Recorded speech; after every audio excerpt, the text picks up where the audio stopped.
saber o que é? É o seguinte: se você ficar até o final, Deus tem um presentinho para você. Amém? Se você ficar até o final, aleluia. Eu quero deixar também a minha participação aqui, né, com os irmãos.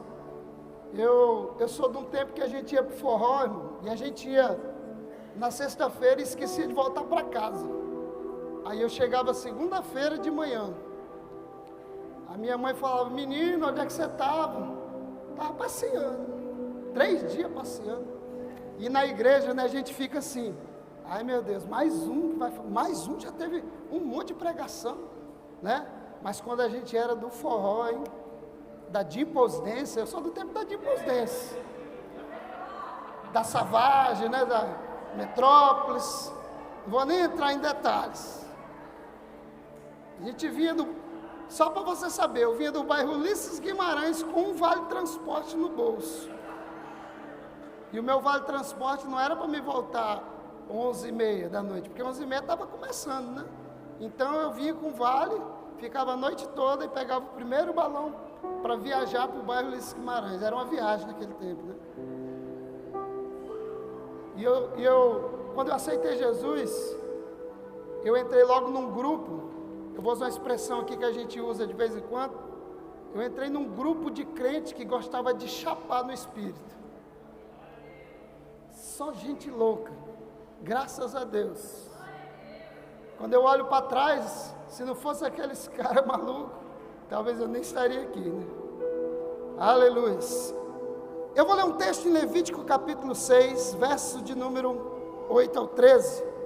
Se você não tiver com Bíblia, né, eu já vou adiantando aqui para a gente ganhar tempo. Levíticos capítulo 6, versículo 8 ao versículo 13.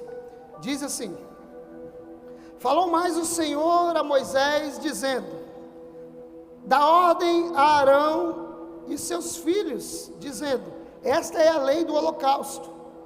O holocausto será queimado sobre o altar toda a noite até amanhã, e o fogo do altar arderá nele.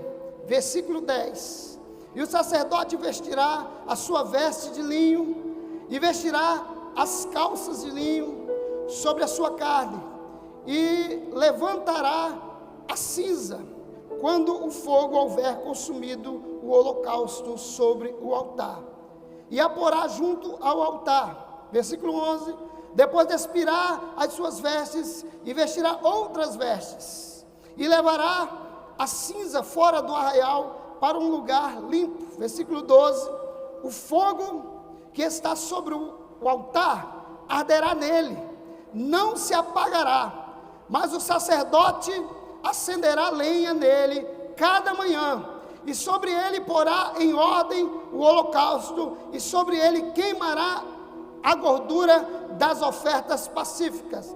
Versículo de número 13. Meus irmãos, eu quero glorificar a Deus. Eu não vou nem entrar aqui nos agradecimentos, eu vou deixar para o pastor Luiz no final. Eu quero agradecer, se eu for agradecer os pastores, todo mundo que está aqui, eu não digo que perca um tempo, mas eu vou me adiantar aqui no finalzinho. O pastor agradece todo mundo e vai ser uma bênção. Amém? Queridos, nós estamos vivendo um tempo que, para mim, é um tempo profético. Eu entendo que é um tempo de escassez, um tempo de dureza, um tempo de sofrimento. Porém, na igreja do Senhor Jesus, todos aqueles que obedecem o mandamento do Senhor, os princípios do Senhor, ele vive em abundância, seja em tempo de escassez, seja em tempo de pandemia, seja em tempo de dificuldade, não importa. A igreja do Senhor, ela não é conduzida pelo que o mundo está passando. A igreja do Senhor Jesus, ela não é dirigida por manual humano. O manual que dirige a igreja do Senhor se chama Palavra de Deus. E não há um versículo na Bíblia que diz que a igreja será derrotada. Todo lugar, todas as passagens da Bíblia que se refere à igreja do Senhor Jesus, ele sempre menciona sobre uma igreja poderosa, uma igreja que vai avançar, uma igreja que vai crescer, uma igreja próspera, uma igreja rica. E essa é a igreja que eu estou aqui nessa noite, aqui em Porto Velho, falando. Eu creio que você que está aqui, você está vivendo aqui em Porto Velho, em uma terra que talvez esteja passando um tempo de escassez, mas na sua casa não haverá escassez, pois o manual de Deus, a Bíblia Sagrada diz que aquele que obedecer, aquele que crê, Isaías diz que ele vai comer o melhor dessa terra. Deus tem, aleluia, a condução certa para a sua igreja. Já vou entrar direto na mensagem, que é para a gente poder já fazer aquilo que Deus quer fazer. Quando nós olhamos para a Bíblia Sagrada, nós lemos o texto de Levítico. Levítico é um dos livros talvez mais difíceis de se ler. A maioria das pessoas que não tem costume de ler a Bíblia, eles vão lendo a Bíblia, quando chega no livro de Levítico, eles pulam, porque fala muito de leis, e muitas das vezes a pessoa não está disposta a ouvir alguns ensinamentos mais aprofundados. O livro de Levítico é um livro de muitos ensinamentos profundos e proféticos para os nossos dias atuais. A Bíblia diz, irmão, que tudo aquilo que está no Antigo Testamento são sombras daquilo que haveria de acontecer no futuro. Ou seja, tudo aquilo que está nos livros, no livro de Levítico, no livro de Deuteronômio, no Número, no livro de Êxodo, nos livros que traçam a lei, que organizam Israel, são livros às vezes de difícil compreensão. Ele exige de você ali uma pesquisa mais aprofundada, um envolvimento mais profundo com a palavra. Mas eu quero dizer para você, existem ensinamentos profundos dentro desses livros. E o livro de Levítico é o livro das leis, onde Deus usa ali Moisés e começa a falar com Moisés a respeito das leis que ele haveria de colocar sobre a nação de Israel. E quando nós entramos no capítulo 6, fala da lei dos holocaustos, das ofertas. Deus ali trabalha então com Moisés, trazendo ali a lei sobre o holocausto, sobre a oferta. E há algo tremendo que Deus fala no versículo de número 13, porque Deus não pergunta, Ele diz: e o fogo arderá continuamente no altar e não se apagará. Deus está falando que sobre o altar dele sempre haverá fogo. O fogo não depende de você, o fogo vem de Deus, e Ele está aqui ratificando: sobre o meu altar haverá fogo, não se apagará. Deus falando que não se apagará o fogo sobre o altar dele. Mas dentro desse texto nós começamos a encontrar algumas coisas importantes. É isso que eu quero passar para você. Algumas coisas importantes dentro desse texto. E a primeira coisa importante dentro desse texto, do capítulo 6, quando nós olhamos para o texto, nós observamos que Deus está falando para um povo exclusivo, um povo separado.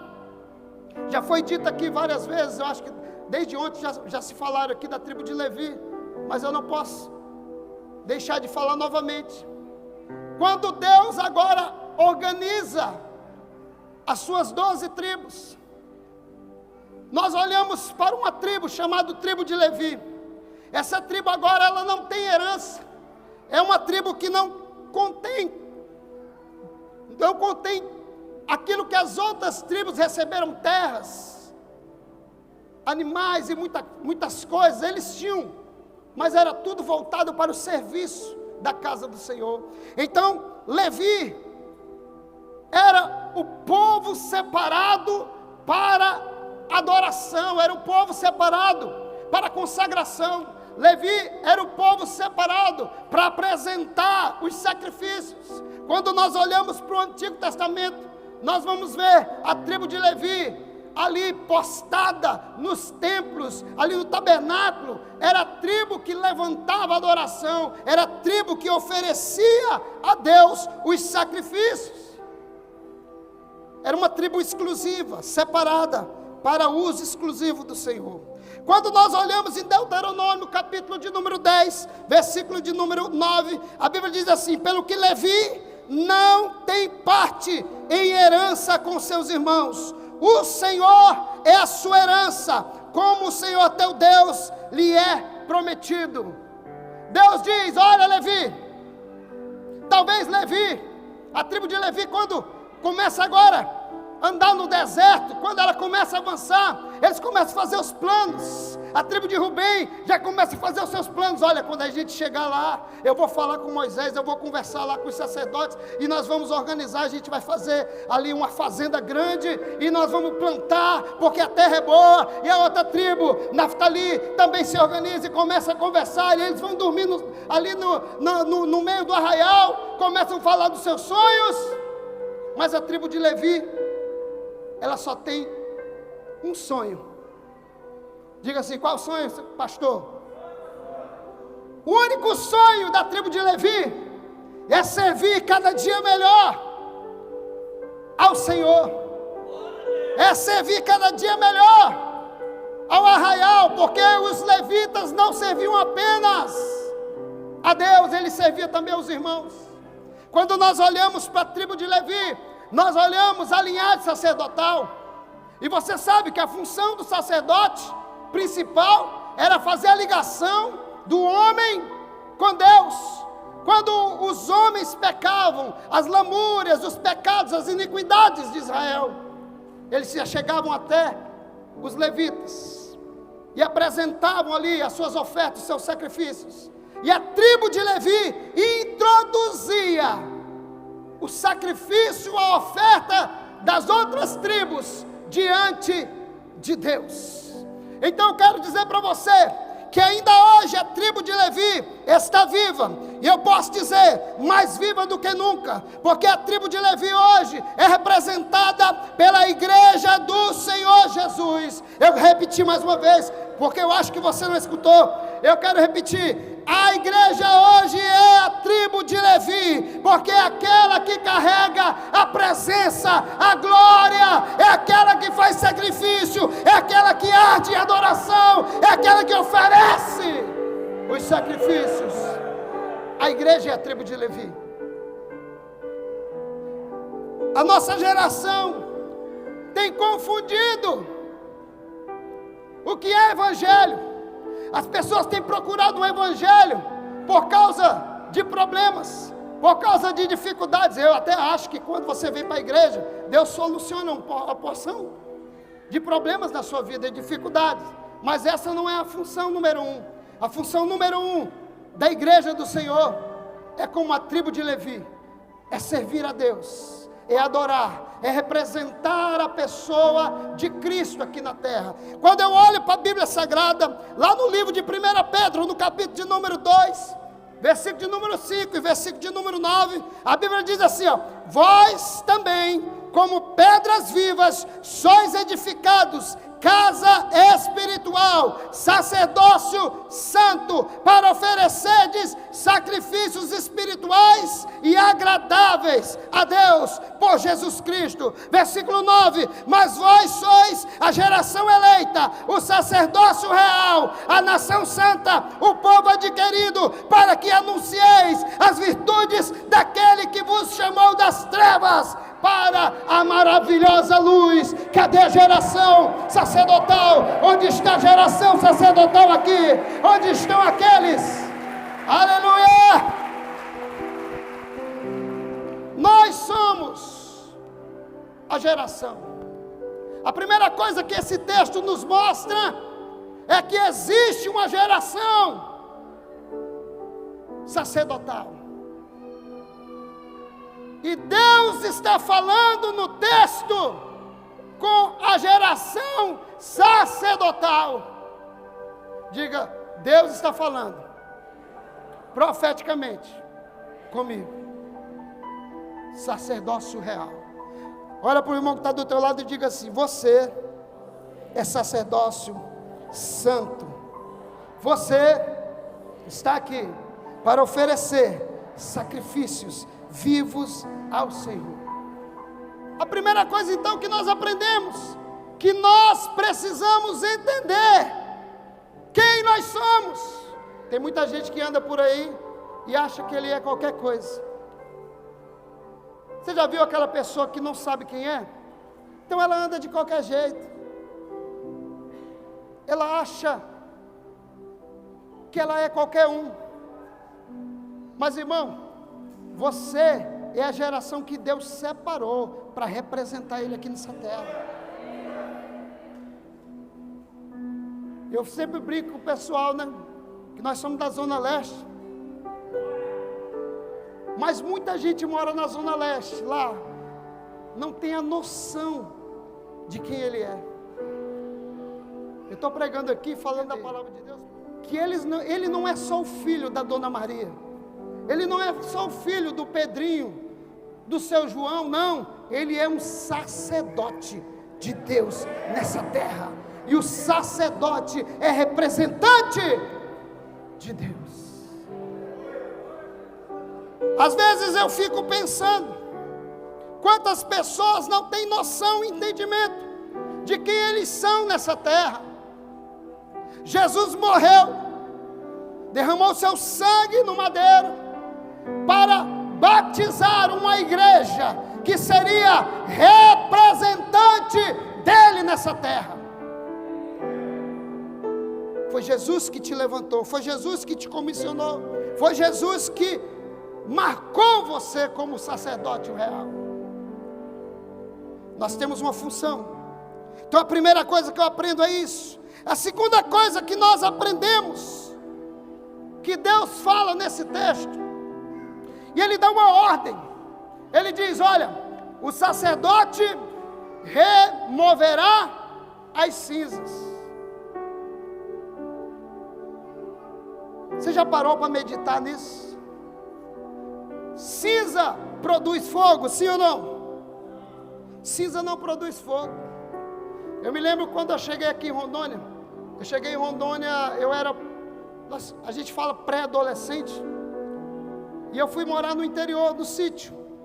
E eu me lembro que quando eu acordava de manhã, a minha mãe estava tirando a cinza do fogão de lenha, tirando a cinza e colocando lenha novinha, e ela soprava. E aquele fogo ali queimava o dia todo. Passava a noite toda. Como eram aquelas casinhas de sítio, não sei se você já morou naquelas casinhas de taipa, né? Lá a gente chama taipa, coberta de taubinha. Então aquela fumacinha fraquinha, ela entrava dentro da casa a noite toda. Aquele cheirinho de fumaça. Quando era de manhã, você tirava ali novamente aquelas cinzas, colocava novamente madeira. Sabe o que nós aprendemos dentro desse texto? Quando Deus fala, remova as cinzas do altar. Muitos de nós estamos ainda presos às cinzas do altar. Quando nós olhamos, muitos de nós perdemos a manifestação da presença de Deus. Nós não perdemos a presença, só deixamos de manifestar a presença de Deus. Porque muitos de nós estamos aprisionados na cinza do passado. Quando eu falo de cinza, eu estou falando de algo que queimou, mas que passou. E muitas vezes nós estamos conversando com a geração, dialogando com a geração que está ainda cuidando das cinzas. Quando Deus fala, olha, sacerdote, pegue as cinzas, tire e remova do altar. E muitos de nós estamos aprisionados na cinza. Existe uma coisa chamada saudosismo. Saudosismo, é uma faca de dois gumes.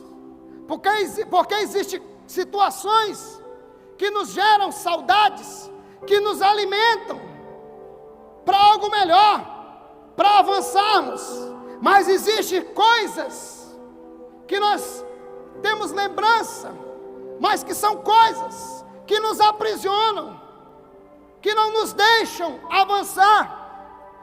Deus está falando aqui, olha, remova as cinzas do altar, porque cinza não produz fogo, cinza é o resto daquilo que um dia foi o fogo.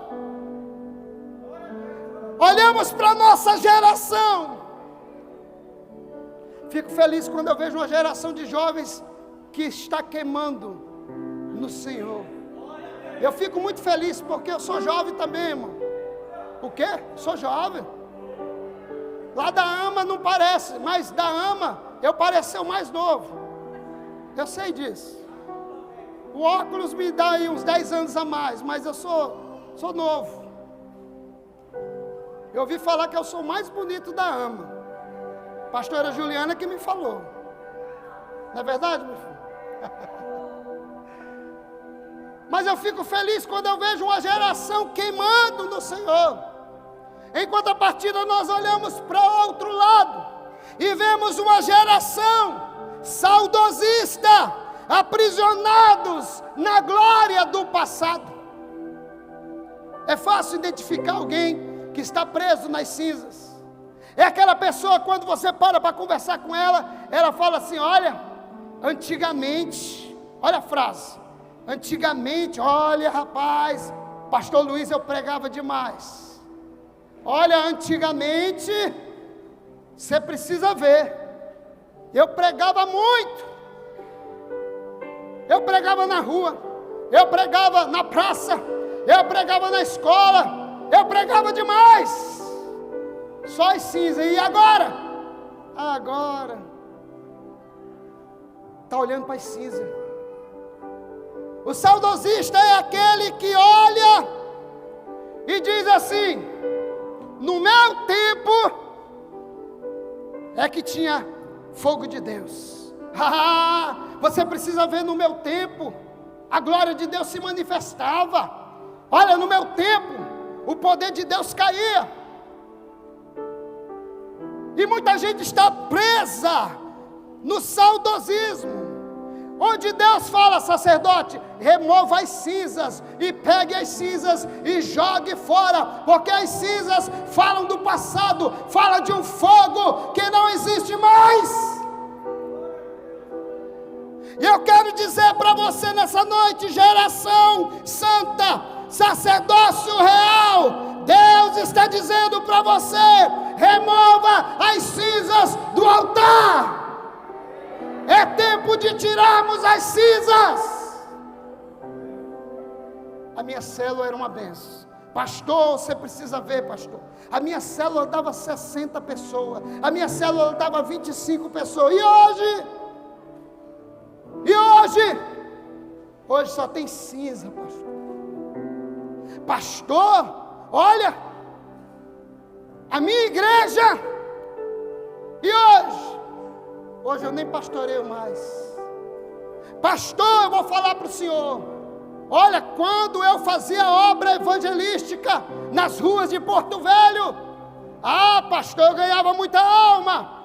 E hoje eu estou preso nas cinzas. As cinzas falam de algo que não tem mais utilidade. Diga para o irmão que está do teu lado direito e esquerdo, diga assim, hoje é tempo de tirar as cinzas do altar, porque as cinzas abafam o fogo de Deus. É aquela pessoa que você chega perto dela e fala assim, mas você não fazia isso? Fazia, e agora? Agora eu não tenho, mas não dá mais. Hoje o povo é diferente, é claro que é, irmão. Antigamente, se você ver minha foto, eu era fake dói, meu irmão. E hoje eu estou bonito. As coisas mudam. O quê? Pega minha foto, entra lá no meu perfil do Facebook. De vez em quando eu coloco uma lembrança lá do passado obscuro que eu vivia. E a pessoa olha assim e fala, misericórdia, pastor. Jesus me achou, meu irmão. Jesus achou você. As cinzas precisam ser removidas, porque as cinzas elas podem abafar o fogo novo, líquido do céu, que vai cair sobre a tua vida. Então nessa noite levanta a mão, que eu quero liberar uma palavra sobre você. Se nessa noite você remover as cinzas do altar, ainda hoje arderá fogo sobre a tua vida. Muitos não vão te conhecer, muitos vão olhar para você e vão dizer: mas é ele, mas é ela, é ele mesmo. O fogo está ardendo, o fogo está ardendo, o fogo está queimando. Quem recebe, recebe aí, recebe aí, recebe aí, recebe essa palavra, recebe, recebe. Você que está frio, você que está parado, Deus vai renovar você hoje. Deus vai renovar você hoje.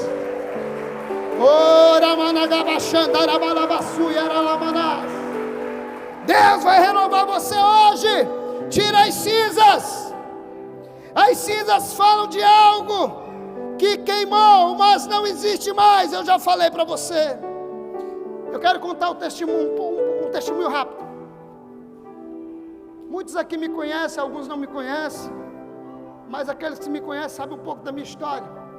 Eu tive a oportunidade de ter uma igreja, estava saindo dos 350, chegando nos 400 membros.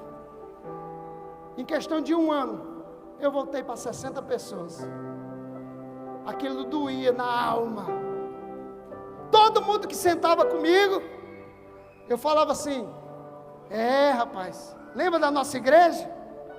Rapaz, a nossa igreja tinha uma multidão.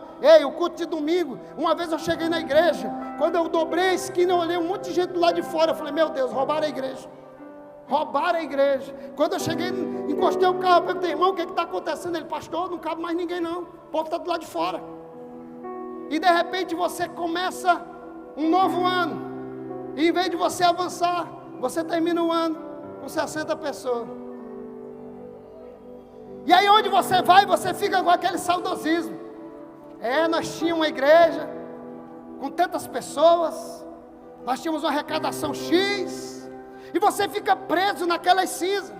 E quando alguém fala assim: pastor, vamos avançar, muitas das vezes você conta a história: não, meu filho, não dá mais não. E nisso eu fiquei mais ou menos uns 3 anos, até que Deus me abençoou com aquela gatinha ali, né? Linda, maravilhosa, minha esposa. Estava viúvo, no vale, né? Na prova, lutando contra o gigante Golias. Eu estava que nem Ezequiel, irmão, no vale de ossos secos, perdido. Aí aquela mulher me abençoou poderosamente. E ela lembra que toda vez que ela falava assim: amor, tem pastor aqui hoje que está preso nas cinzas. Eu sei que tem líder de célula aqui que está preso nas cinzas, mas eu quero declarar sobre a tua vida hoje: você vai tirar as cinzas do altar, porque hoje, a partir de hoje, não vai ter cinza não, vai ter fogo no teu altar. Ei, eu me lembro que quando foi um dia, ela comprou uma passagem de avião, organizou tudo para a gente ir para um congresso lá em São Paulo. Quando foi 2 dias para viajar, eu falei: eu não vou viajar não. Ela falou: por quê? Porque o avião vai cair. Aí eu falei: vai no avião que eu vou de ônibus, dá tempo de eu chegar no mesmo dia. Ela: mas o avião não vai cair? Vai cair comigo então? Aí eu: é mesmo, não vai cair contigo. E aí, meus irmãos, ela fez eu entrar no avião assim. Eu estava tão no meio das cinzas, que eu ia ainda aqui na Avenida Amazonas, de carro, mas no meio das cinzas, irmão. Quando chegou na frente da igreja, acho que os irmãos aqui conhecem o pastor Daniel Gregório, nosso amigo. Eu parei na frente da igreja dele, 3 horas da tarde, uma segunda-feira. Liguei para ele, falei: fala, varão. E ele: meu querido. Ele é todo amoroso, né? Falou: eu queria tanto falar com o senhor pessoalmente. Ele falou: agora eu não posso, que eu estou na frente, eu estou na igreja orando. Aí eu falei: eu estou com um carro parado na calçada da tua igreja, só ele lá dentro. Eu entrei e abri meu coração, e a gente se abraçou e chorou, e eu fui ministrado ali. E ele: vá viajar, pastor. Eu peguei o avião no outro dia assim, irmão, eu entrei no avião assim. Até chegar em São Paulo. No dia que começou o congresso lá, a primeira ministração, o pastor botou lá em cima, o trabalho. Falei, meu Deus, aí eu olhei para ela e falei assim, você me traz de Porto Velho, eu no meio das cinzas, para ouvir sobre trabalho. Trabalho é o que eu não tenho mais coragem de fazer, eu estou nas cinzas. Mas quando terminou aquela mensagem, quem estava pregando era o Cash Luna, 60 mil membros, irmão, um homenzinho desse tamanho assim, ó, menor do que eu, fiquei feliz, ó, bem pequenininho, menor do que eu. Rapaz, quer ver um baixinho feliz é encontrar outro menor, rapaz. E ele, irmão, pastor, ele quebrou todos os meus paradigmas, com a calça de, pastor, uma calça jeans, uma jaqueta de couro, 60 anos, irmão. Quando terminou a ministração, eu estava chorando, e já estava renovado, já estava começando a tirar as cinzas do altar. É muito importante a gente ter essa visão, porque a Bíblia diz, no versículo 11, Deus falando, depois de expirar as suas vestes, vestirá outras vestes, e levará a cinza fora do arraial para um outro lugar. Eu quero dizer para você que está triste aí, talvez você esteja depressivo, talvez você seja uma pessoa estressada, com síndrome do pânico, e crente tem isso e tem mesmo, irmão. Tem uma geração aí doente no nosso país, por conta de tantos problemas. Eu quero dizer para você, se você for um desses, eu quero dizer para você, faça que nem o sacerdote, faça que nem Deus falou, coloque uma veste nova, pega as cinzas e joga fora. Joga fora! Vestes de louvor! Vista uma veste de louvor. Terceira coisa que eu aprendo nesse texto é que o fogo não é provido por homens. O fogo somente Deus provê. Não é você que produz fogo. Quem produz fogo é Deus. Deus é quem produz o fogo sobre o altar. Eu vou beber logo, você já leva o copo.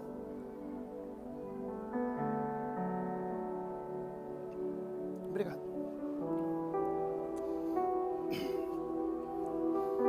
Nós não produzimos fogo. Versículo de número 13. O fogo arderá continuamente sobre o altar e não se apagará. É Deus falando para o seu povo: olha, ei, eu vou produzir fogo sobre o altar e ele não vai se apagar. É Deus que está falando.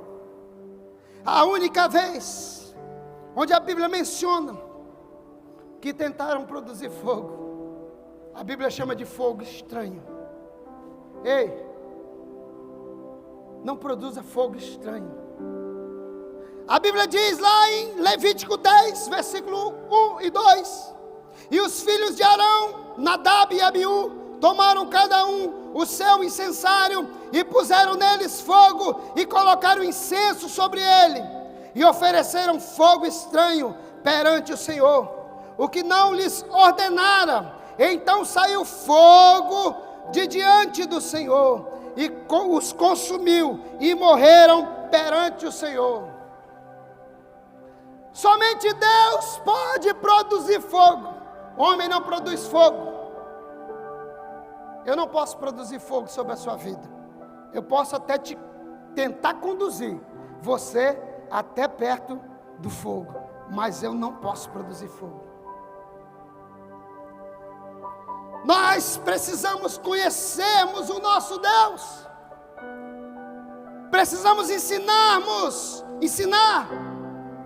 as nossas igrejas, ensinar o nosso povo. Meus irmãos, eu sou apaixonado pelo estudo bíblico, pela palavra de Deus. Eu chego a ser chato de tanto gostar de estudar. A minha mulher de vez em quando ela fala assim: amor, como é que tu aguenta? Tu fica 6 horas, 7 horas, 8 horas estudando. Irmão, eu sou apaixonado porque a única coisa que produz fogo verdadeiro de Deus é conhecermos o Deus do fogo. Não produza fogo, não tente produzir fogo, porque aqueles que produziram fogo estranho morreram. Eu quero dizer para você, como descobrir se o fogo é estranho? Deus não vai te matar hoje, se você produzir fogo estranho, como fez com Nadab e Abiú. Mas como saber? Observe bem, se o teu barulho só promove barulho, ou se o teu barulho promove vida. Porque o fogo ele arde, o fogo ele queima, o fogo ele renova. Você já viu o que o fogo faz sobre o ouro? Quanto mais fogo no ouro, mais puro ele fica. Quanto mais o fogo de Deus se manifesta na sua vida, mais santo você é. Quanto mais fogo, mais obediência. Obediência na sua casa, aos seus pais, à sua mãe. Obediência ao seu patrão. Obediência ao seu pastor, ao seu líder. Obediência às autoridades. Quanto mais fogo, mais queima. Quanto mais fogo, mais impurezas são saindo da nossa vida. Fogo estranho. É só olhar para a pessoa, se ela está sendo transformada ou não. Porque o fogo de Deus se manifesta em lugar onde está acontecendo transformação. Eu me lembro quando eu era mais jovem, e a gente falava muito de monte, essas coisas, né? Eu vim de uma geração que ia muito no monte. Era a pegada da época, né? Vou usar a expressão, a moda da época. Então, era um lazer para a nossa juventude estar indo no monte orar. Mas nós queimávamos no Espírito. Nós olhamos na Bíblia, quando nós enxergamos que somente Deus produz o fogo. Quando nós olhamos Moisés, no livro do Êxodo, capítulo de número 3, a Bíblia diz que lá em Horebe, a sarça ardia, mas ela não se consumia. Primeiro exemplo de que Deus produz o fogo é quando Moisés está ali no Horebe e ele vê aquela sarça e não sabe de onde aquele fogo veio, porque era produzido por Deus. Bate assim no irmão que está do teu lado e diga assim: quem produz fogo é Deus, meu irmão. Quem produz fogo é o Senhor. No deserto de Canaã, a Bíblia menciona também que Deus de dia protegia o seu povo com uma nuvem de glória, mas quando era de noite, Deus se tornava uma coluna de fogo. O fogo era produzido pelo próprio Deus, e a Bíblia diz que Deus é fogo consumidor. A igreja não pode produzir fogo, mas ela pode ser participante no fogo. Quando nós olhamos no Monte Sinai, a Bíblia diz em Êxodo capítulo 19, versículo de número 18, que o Sinai fumegava de cima a baixo com fogo, porque o nosso Deus é fogo. O monte fumegava. Em Samaria, Elias orou, e a Bíblia diz em 1 Reis, capítulo de número 18, verso de número 38, que o fogo do céu desceu. Só para complicar e mostrar que quem produz fogo é Deus, Elias foi lá, molhou o holocausto, molhou a lenha, jogou água, fez um rego ao redor do altar, molhou tudo, sapecou a água, deixou encharcado. E o Deus que é fogo desceu sobre aquele lugar, e a Bíblia diz que o fogo consumiu o holocausto e lambeu a água, porque o nosso Deus é o único fogo verdadeiro, Ele é fogo consumidor. Não foi Elias que produziu, foi o próprio Deus, porque Deus é fogo. Quando nós olhamos para o cenáculo No livro de Atos dos Apóstolos, capítulo de número 2, versículo de número 2, havia uma promessa do livro de Joel, do capítulo de número 2, povo, o fogo, o Espírito, e derramaria sobre toda a carne, e a promessa se cumpre agora, no livro de Atos, do capítulo de número 2, versículo de número 2, mas um capítulo antes, Jesus, antes de ser levado aos céus, no versículo de número 8, ele olha para a igreja e diz assim: olha, ficai em Jerusalém, até que do alto sejais revestidos de poder, e ser-me-eis minhas testemunhas. Olha aqui o fogo. Para que o fogo ia ser derramado? Para que o fogo ia ser derramado? Jesus falou: para sermos testemunhas de Deus. Deus aqui, querido, está dizendo: olha, o fogo não vai parar de queimar. Quando nós olhamos agora, já para dias atuais, na Inglaterra, olhamos um homem chamado John Wesley, coração abrasado. Aquele homem queimou com o fogo de Deus. E ele queimou tanto, irmão, que ele começou a incendiar as pessoas. E hoje nós vemos em todos os lugares do mundo uma igreja chamada Metodista Wesleyana, porque um homem ousou queimar no fogo de Deus. Imagina se todos nós saímos daqui hoje aqui incendiados pela glória do Senhor. Eu vou sair. Se tiver 3 aqui, eu sou o primeiro. Quem é o outro? Aleluia. Quando nós olhamos, esse mesmo fogo chegou agora, há 100 e poucos anos atrás, em Los Angeles, um lugar chamado Rua Azusa. Um grande homem, um negro, chamado Simon, ele agora recebe o avivamento, esse fogo, porque havia uma promessa de Deus: olha, o fogo vai arder sobre o altar, não vai parar, não vai parar.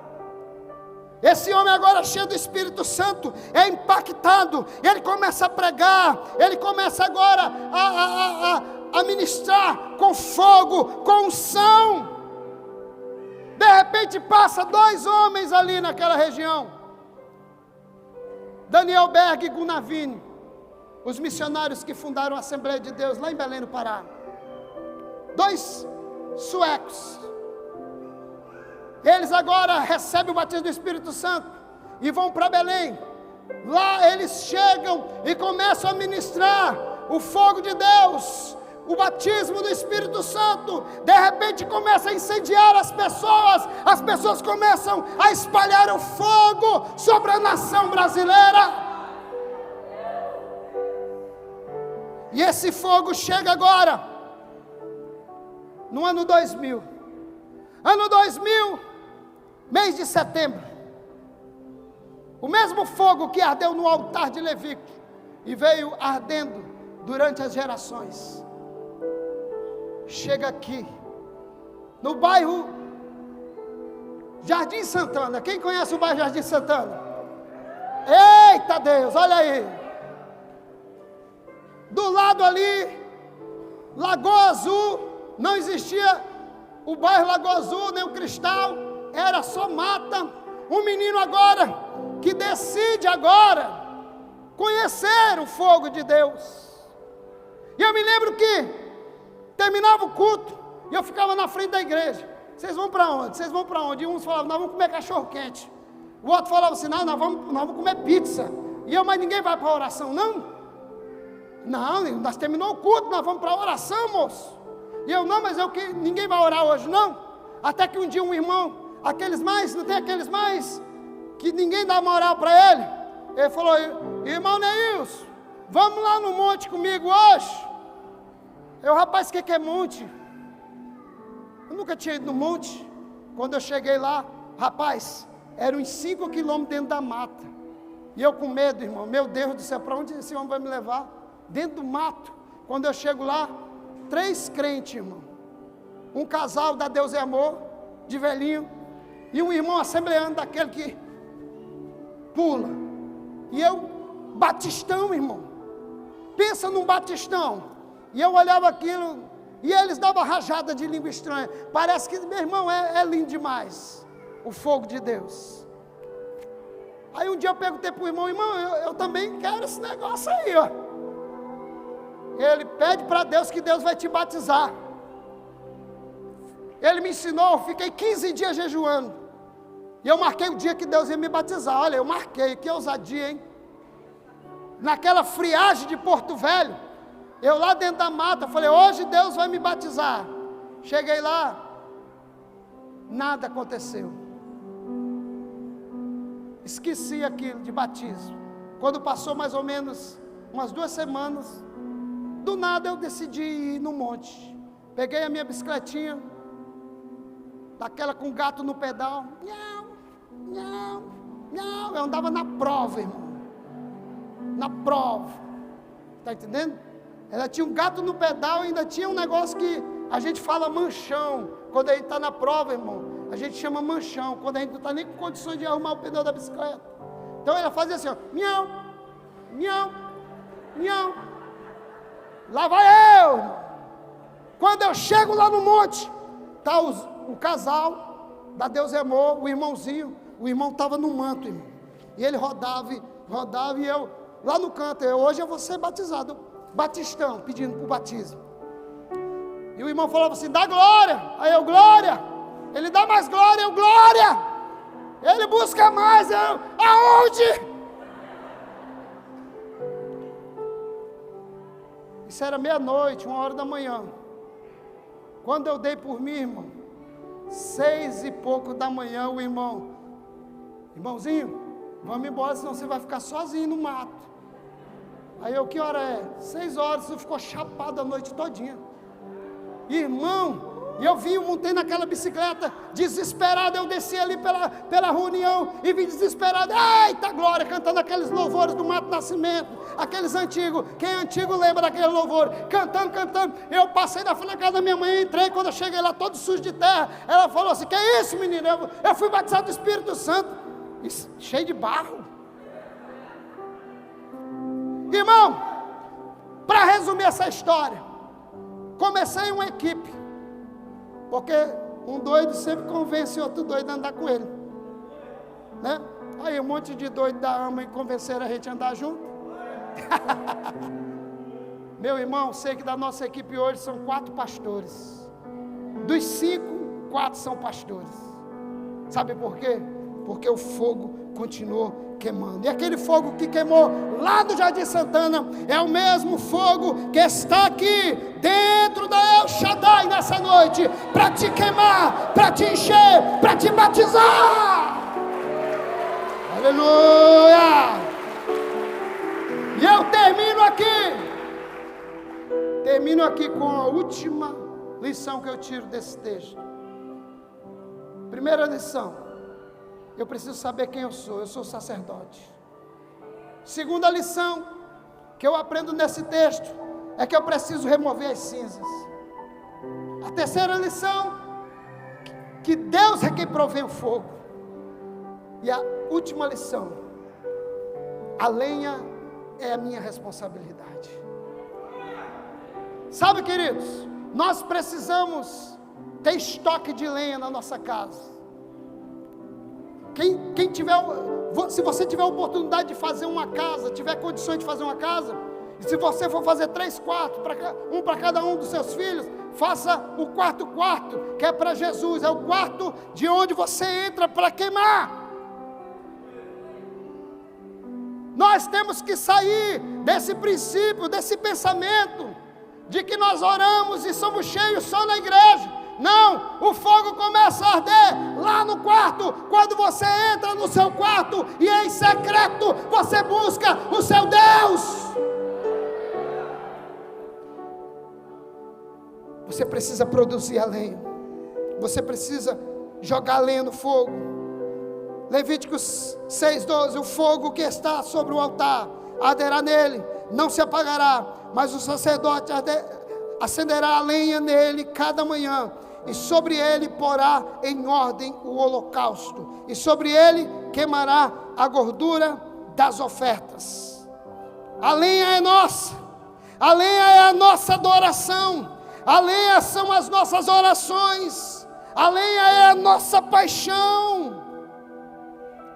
Querido, quem é casado aqui, levanta a mão. Não tem nada mais sem graça do que um casamento sem fogo,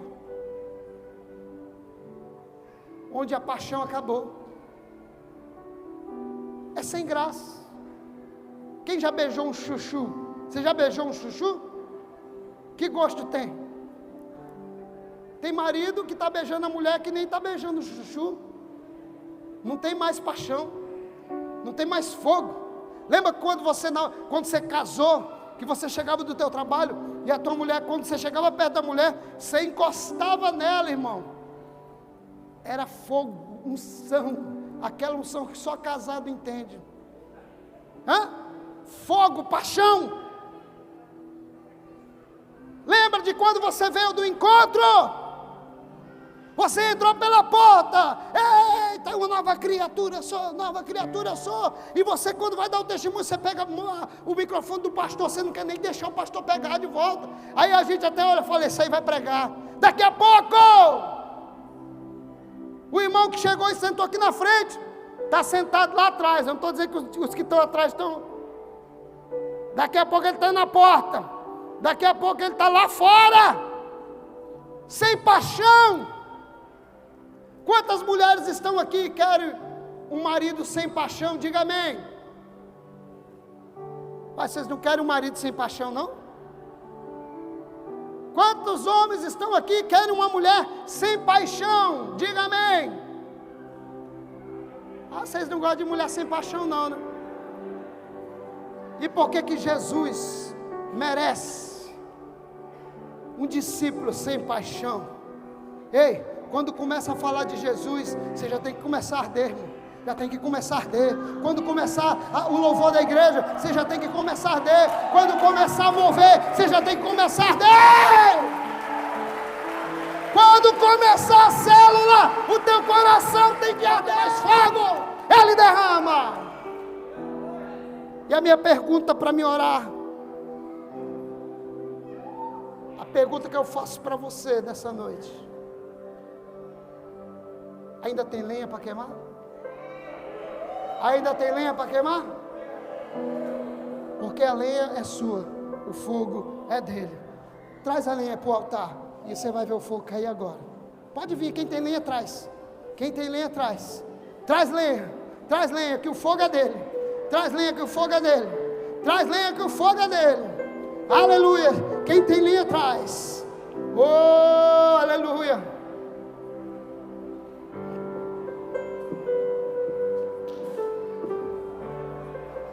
Aleluia. Pode chegar mais para perto. Pode chegar mais para perto. Isso. Aleluia. Vem todo mundo, irmão. Todo mundo. Só quem não consegue ficar de pé, que nós vamos encerrar agora. Então você tem que sair daqui hoje cheio. Vem todo mundo, vem. Os pastores vão estar agora impondo as mãos sobre vocês, porque tem fogo aqui nesse lugar. E se você tem lenha, vai queimar. Aleluia! Em nome de Jesus, vem todo mundo. Aleluia, pode chegar. Afasta as cadeiras aí, quem puder ajudar. Aleluia. Oh, aleluia. Oh, aleluia. Glória a Jesus. Oh, aleluia. Canta de fogo. Pode ser. Aleluia. Aleluia. Pode acender, deixa acesas as luzes. Aleluia. Cadê os pastores? Você vai para casa, mas você vai para casa cheio de Deus. Aleluia. Cadê os líderes aqui, os líderes? Os discípulos que fazem célula, que carregam a arca na igreja. Você vai sair daqui cheio.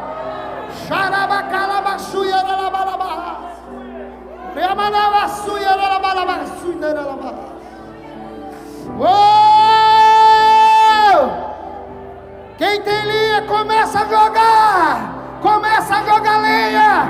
Começa. Vai jogando a lenha, vai. Vai jogando a lenha, vai. Vai jogando a lenha. Oh! Isso. Vai jogando a lenha, deixa queimar, deixa queimar.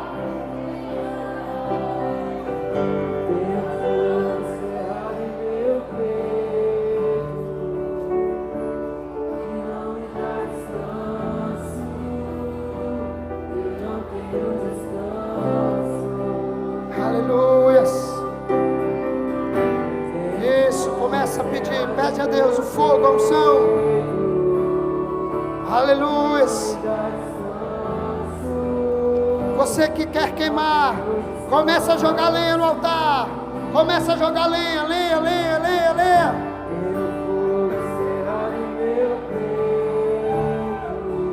Esse é o final. Aleluias. Oh, aleluias. Aleluia, Jesus. Que não me dá descanso. Começa a queimar. Oh, aleluia. Você já tirou as cinzas. Agora é hora de queimar. Agora é hora de queimar. Isso. Oh, aleluia. Eu não tenho descanso. Oh, aleluias. Oh, aleluias. Que não me dá descanso. Eu não tenho descanso. Os pastores podem ministrar unção sobre a vida dos irmãos. Os pastores podem ministrar unção. Os intercessores também, intercessores. Isso! Você vai para casa cheia! Os intercessores também vêm. Deixa queimar. Isso! Deixa queimar. Ora manadas. Orialamaçu, yaralabalabaçu, yaralabalabahas. Vai sendo tocado agora. Deixa queimar, deixa queimar. Deixa queimar, deixa queimar. Tem lenha, onde tem lenha? Onde tem lenha? Me deixa queimar. Tem lenha, tem lenha, tem lenha. Cheio. Xarabalabás. Orialabalabacantarabaxei. Vai sendo queimado agora. Me deixa queimar, deixa queimar. Isso, seja tocado agora. Seja tocado. Oh, aleluia. Deixa queimar, deixa queimar.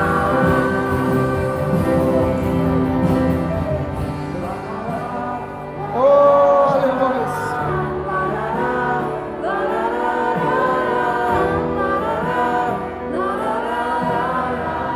Oh, aleluia.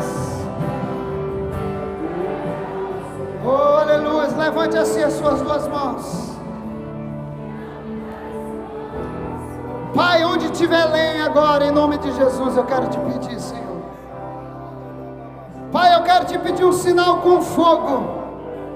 Aonde tiver lenha para queimar, eu quero sentir um sinal.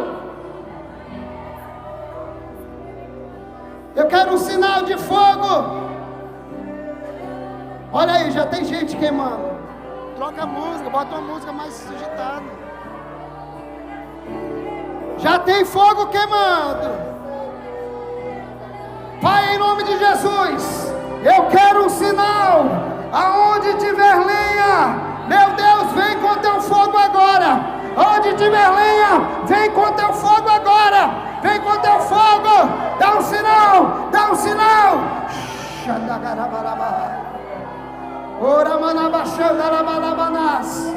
Dá um sinal, dá um sinal.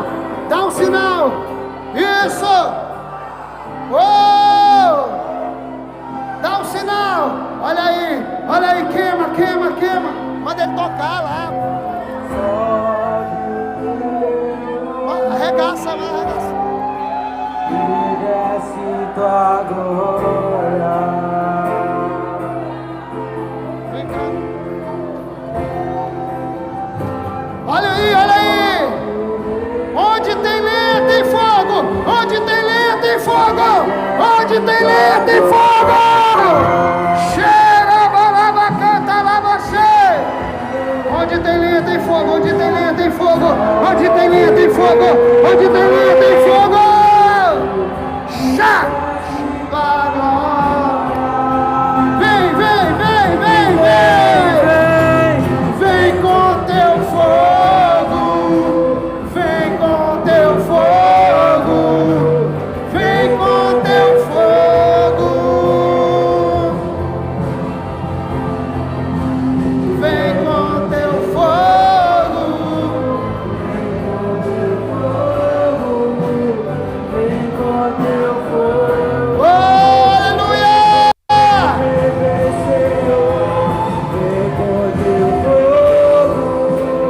Vem com teu fogo, vem com teu fogo. Oh, aleluia! Vem com teu fogo. Oh, aleluia! Dá uma olhadinha aqui pra mim agora, aqui, ó. Olha aqui pra mim. Pega a mão do irmão que está do teu lado assim. Pega a mão do irmão. Isso, pega. Pode pegar a mão do irmão que está do teu lado. O Espírito Santo vai fazer assim agora, ó. Aonde tiver um com fogo, vai passar para o outro que está do lado. Vai haver uma transferência de fogo aqui. Agora. Agora. Segura a mão do teu irmão. Levanta as duas mãos assim para o céu. Vou contar até 3. Vou contar até 3. E vai haver uma explosão de fogo. Deus vai jogar uma bomba de fogo aqui. Número 1. O diabo pensou que ia te derrubar. Oh, aleluia. Número 2. Você é projeto de Deus. 2,5. O diabo não presta. Número 3. Recebe, recebe, recebe, recebe, recebe, recebe, recebe, recebe, recebe. Recebe.